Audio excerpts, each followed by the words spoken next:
Assalamualaikum warahmatullahi wabarakatuh. Selamat pagi. Pada video pembelajaran kali ini adalah video terakhir di semester 2 ini karena minggu depan sudah ulangan kenaikan kelas. Jadi saya harap semuanya bisa memperhatikan dengan baik. Ini juga modulnya sudah saya bagikan kemarin. Jadi ini hanya menjelaskan inti-intinya saja. Kita mempelajari tentang ukuran sudut dan perbandingan trigonometri. Kita pasti berbicara tentang sudut. Oke. Ini ada sebuah lingkaran dan koordinat kartesius. Kita akan mempelajari tentang sudut. Oke. Biasanya sudut itu dilambangkan seperti ini. Nah, ini ada sudutnya. Seperti itu. Oke, satu putaran penuh lingkaran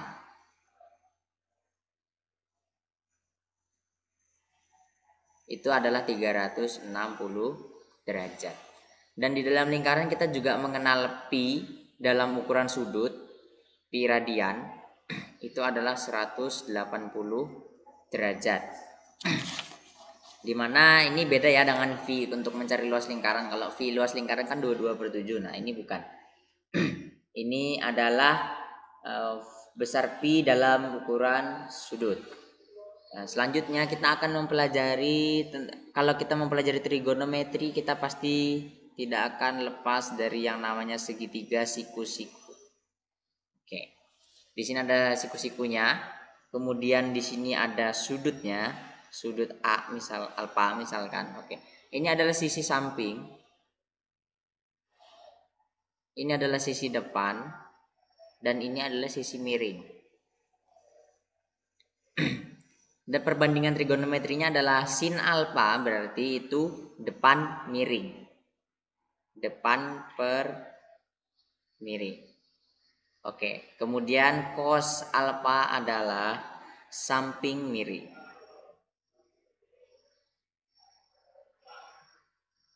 Kemudian tangen alfa adalah depan per samping.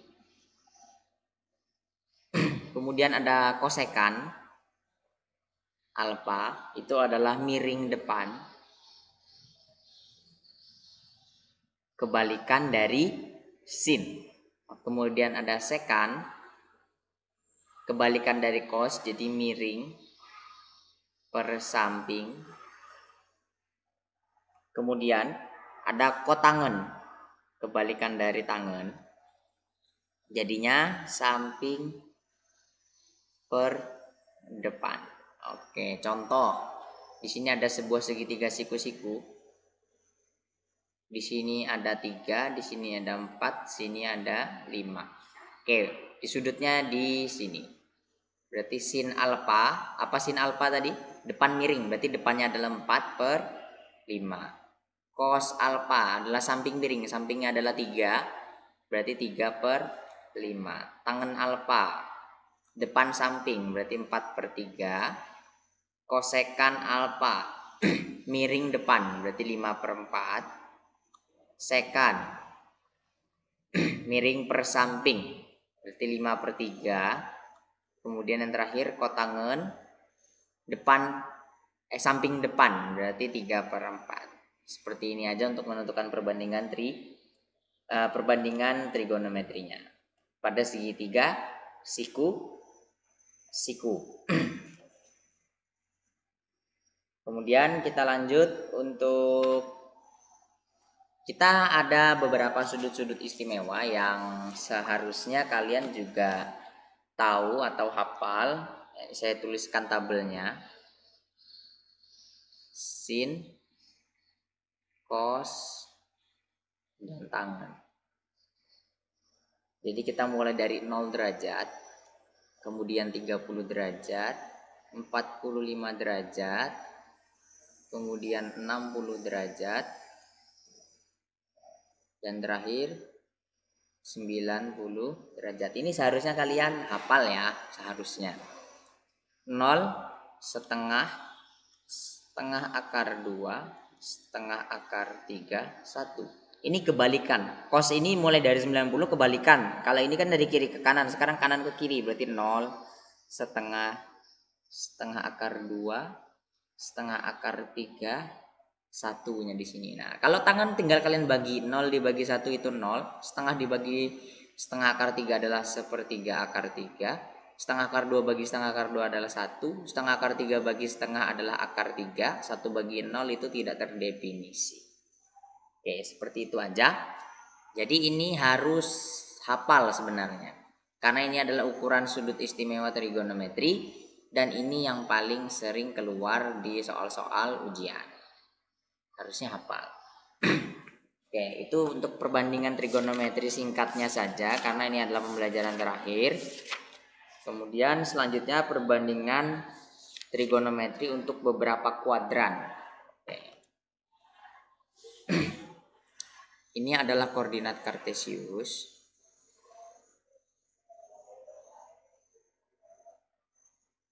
Oke, di sini dari ini sumbu X, di sini Y. Oke, ini 0, ini 90, ini 180, ini 270. Jika satu lingkaran penuh kembali ke sini lagi 360 ya. Oke, dari 0 ke 90 ini adalah kuadran 1. Dari 90 ke 180 adalah kuadran 2. Dari 180 ke 270 adalah kuadran 3. Dari 270 ke 360 ini adalah kuadran keempat. Dia dibagi seperti itu. Oke. Untuk rumus di setiap kuadrannya ada, di modul yang saya beri juga ada. Jadi sila yang seperti ini. Di kuadran 1 contoh 1 ya, berarti sin 90 dikurangi A sama dengan cos A. Kemudian cos 90 dikurangi A sama dengan sin A. Kemudian tan 90 kurangi A sama dengan kotangan A. Seperti itu. Yang di kuadran 2 juga ada yang kalau di kuadran 2 berarti kalau ini kan kuadran 1 kan berarti kurang dari 90, makanya dia 90 dikurangi A. Kemudian yang di kuadran 2 ini yang 90 ditambah A atau yang 180 dikurangi A juga bisa.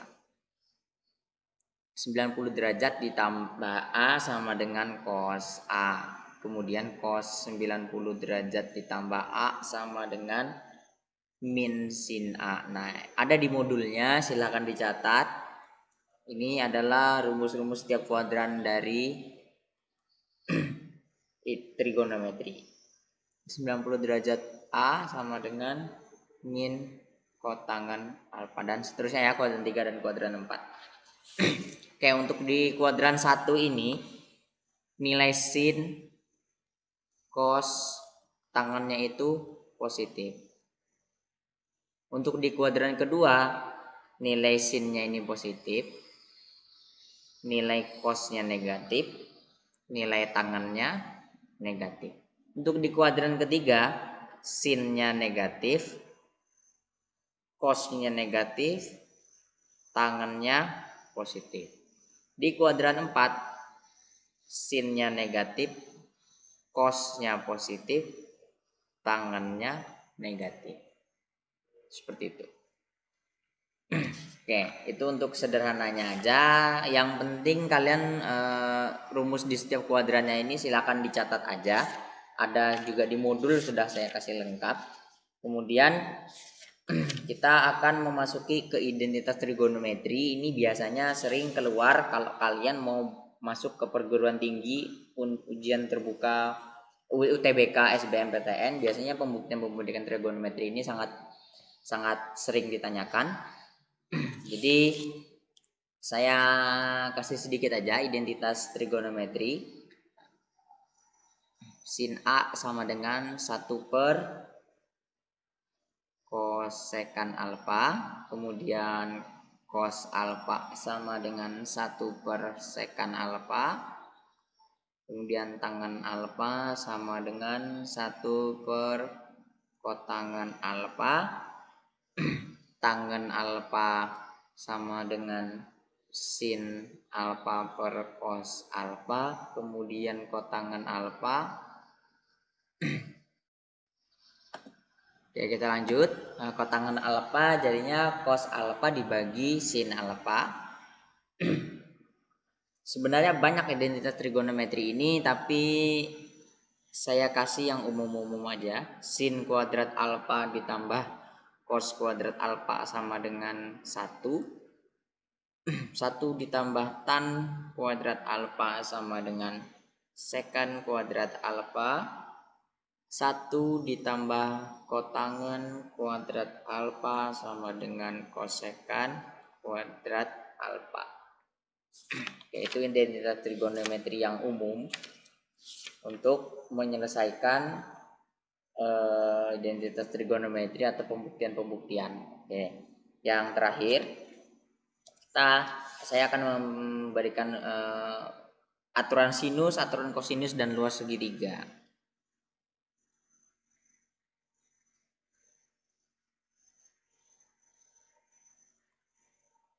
Luas segitiga.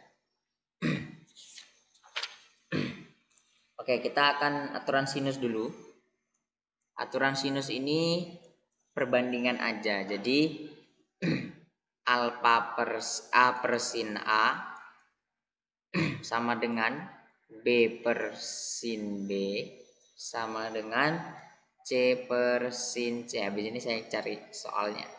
Aturan kosinus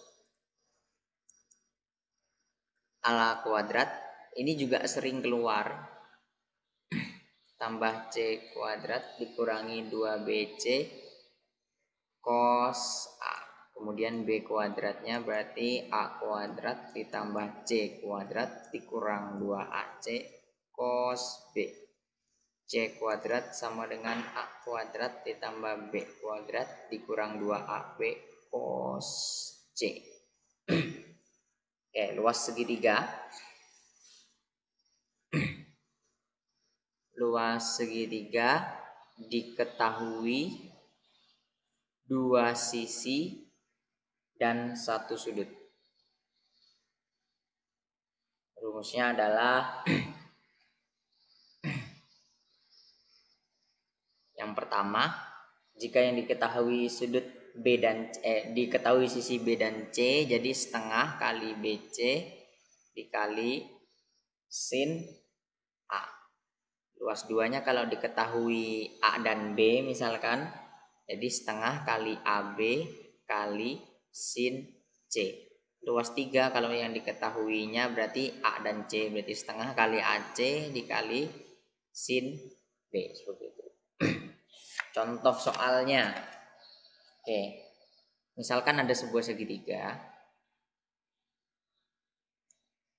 Segitiga sembarang ya, bukan siku-siku. Kalau siku-siku gampang aja ngitungnya.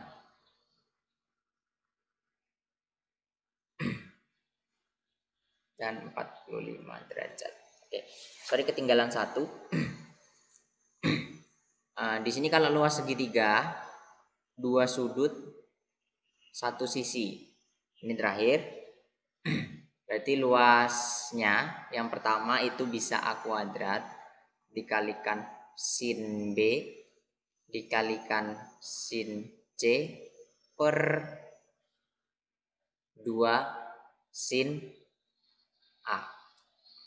Luas yang kedua B kuadrat kalikan sin A kali sin C per 2 sin B. Dan yang ketiga, nah ini hapus dulu ya. Luas 3 C kuadrat kali sin C dikali sin A kali sin B per 2 sin C. Oke, kita melihat segitiganya seperti ini. Misalkan di sini A, sini B, sini C. Berarti sisi yang di depan A ini adalah yang A kecil, ini yang dimasukkan ke rumusnya. Di seberang B ini adalah B kecil, dan yang di seberang C ini adalah C kecil. Nah, ini yang dimasukkan ke rumusnya, panjang sisinya ini. Oke, kita masuk ke contoh soal. Oke, di sini yang ditanya adalah panjang sisi A. Kita ditanya panjang sisi ya, bukan luas. Jika ini tadi adalah yang diketahui, yang ini rumus luas. Nah, ini mengetahui panjang sisinya itu yang sebelah sini, aturan sinus kosinus. Karena di sini kita diketahuinya dua sudut satu sisi, kalian boleh pakai yang kosinus, boleh pakai sinus, tapi lebih gampang pakai yang sinus ya. Jadi kita ini ditanya A kan, berarti kita harus masukkan A. Jadi A per sin A. Oke, temannya kita harus yang diketahui sisinya, berarti yang B, berarti B per sin B. Jangan kalian masukkan C. Kenapa C nggak boleh? Karena sisi C-nya nih belum tahu. A-nya yang ditanya per sin A, sudut A tadi 60, berarti sin 60 derajat. B-nya adalah yang di depan sudut B ini, berarti 10. Sin B berarti sin 45. A-nya yang ditanya sin 60 setengah akar 3, 10 per sin 45 setengah akar 2. Kalau sudah seperti ini kali silang. Jadi A sama dengan 10 dikali setengah akar 3 dibagi setengah akar 2. Jadi A-nya sama dengan 10 kali setengah adalah 5 akar 3 bagi setengah akar 2. Oke, 5 dibagi setengah adalah 10. Akar 3 dibagi akar 2. Akar tidak boleh di penyebut pecahan, jadi kita kalikan dengan akar sekawannya. 10-nya tetap, akar 3 kali akar 2 adalah akar 6, akar 2 kali akar 2 adalah akar 4. Akar 4 berapa? Akar 4 adalah 2, berarti 10 bagi 2 adalah 5 akar 6. Jadi sisi A-nya adalah 5 akar 6, seperti itu. Kemudian soal lagi, misalkan diketahui segitiga PQR. PQR. Ini untuk mencari luasnya ya, tadi mencari sisi. PQR panjang sisi QR 8, panjang PR 15, dan sudut R-nya 120.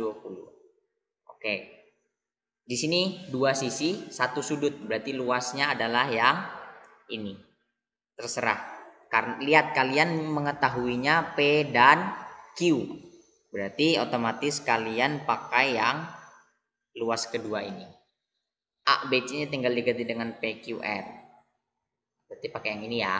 Setengah AB sin C. Berarti luasnya adalah setengah PQ sin R. Nah, seperti ini. Hanya ganti simbolnya aja. Jadi setengah dikali P-nya. P-nya adalah di depan sini. 8. Q-nya yang 15. Sin R berarti sin 120. Nah, kalau kayak gini kalian tinggal hitung-hitung aja.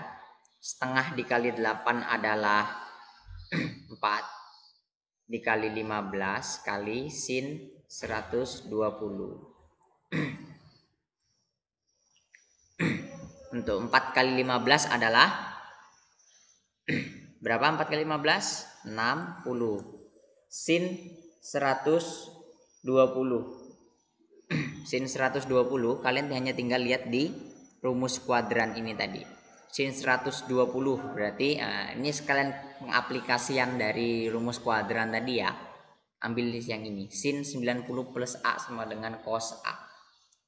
Berarti sin 120 sama dengan sin 90 plus A sama dengan cos A.